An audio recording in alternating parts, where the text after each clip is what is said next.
Welcome to Bamfordrose, and it's forum chat time. This week I've taken a comment asking about the twin plate clutch. It says, so what exactly makes the twin plate clutch so very expensive anyway? Clutches have always been used by me as a yardstick to analyse dealer prices and independents. The factory clutch, the weak single plate clutch, supplied, fitted, including VAT, at independent is always around about the £3,000 mark. Over the years, it's been interesting to watch the franchise dealer network tweak that price depending on whether they wanted volume of work in and they kept the price low, or like now, they seem to be ramping up their prices significantly. Just recently, I've seen single plate clutch prices from several dealers be quoted out at something between 4,500 and in worst case I think 5,455 I heard for a clutch. Flywheel, clutch and slave cylinder of that single plate OEM setup can be bought for roughly £1,800. Worst case, 8 hours labour to fit, call that £800. And that plus the VAT gets you your independent price. Bearing in mind that the franchise dealer network is sat on a whopping markup over RRP, which the independent world isn't sat on, means that they can actually get their parts prices much cheaper than the price I just stated, meaning that their price to fit is pretty extortionate. So that price at dealer network to fit a single plate clutch actually mates the twin plate, which is in every measurable a better clutch than the single plate.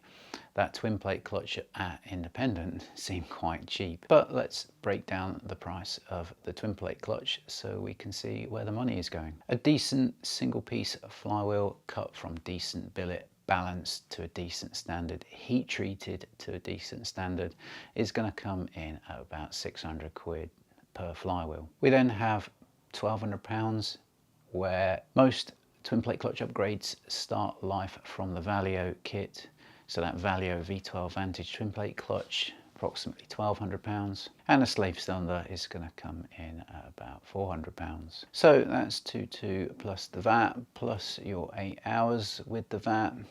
That's your £3,600. There were some answers on that group as to why the Aston clutch is so expensive, and someone says here that for £1,650 Sachs Racing for my 911 did a clutch which is obviously a lot cheaper than the Aston. Well, the obvious answer there is that there are many more 911s than there are V8 Vantage wanting twin plate clutches. No matter what car it is, doesn't matter the industry, it could be motorbikes. Anything made in low numbers which is not repetitive is obviously going to cost more. You pays your money and you takes your choice, but at a single plate clutch at 5.5 from franchise dealer versus a twin plate clutch at around about 3.6 from independent, it's clearly a no-brainer which option to go for there. It's curious what the factory is doing with the AMR twin plate upgrade kit, because fundamentally as a product, as a piece of hardware, several pieces of hardware in a box,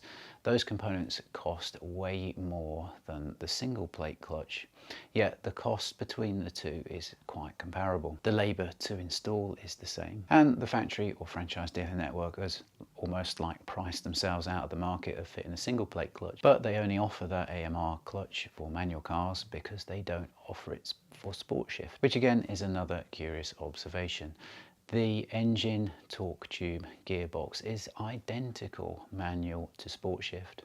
So why don't they fit the AMR clutch to sport shift at a franchise dealership? There can only be one answer, which is sport shift can be problematic sometimes. There are some cars that just shift perfectly, yet for whatever reason, it's going to be some input from some sensor or actuator on the system, whether it's throttle pedal, whether it's behavior of the throttle body, mass airflow sensors, ambient air temp sensor, the performance of the hydraulic pack itself on the gearbox.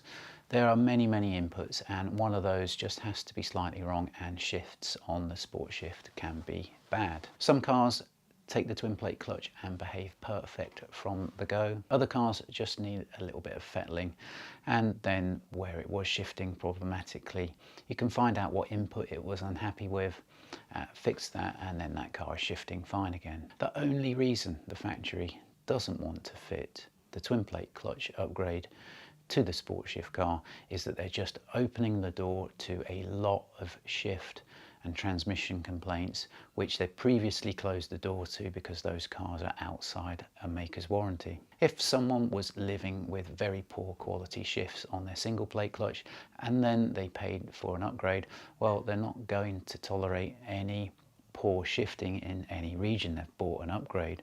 So that's the door that they're keeping closed, in my opinion. But in the independent world, we can get that sport shift car working fantastically with a twin plate clutch, so there is no drama, meaning that the twin plate clutch at its price is fantastic value compared to any single plate clutch fitted at franchise dealer. Hope you like that forum chat. Always helps us if you can like, comment and subscribe to our channel, and we'll see you on the next forum chat.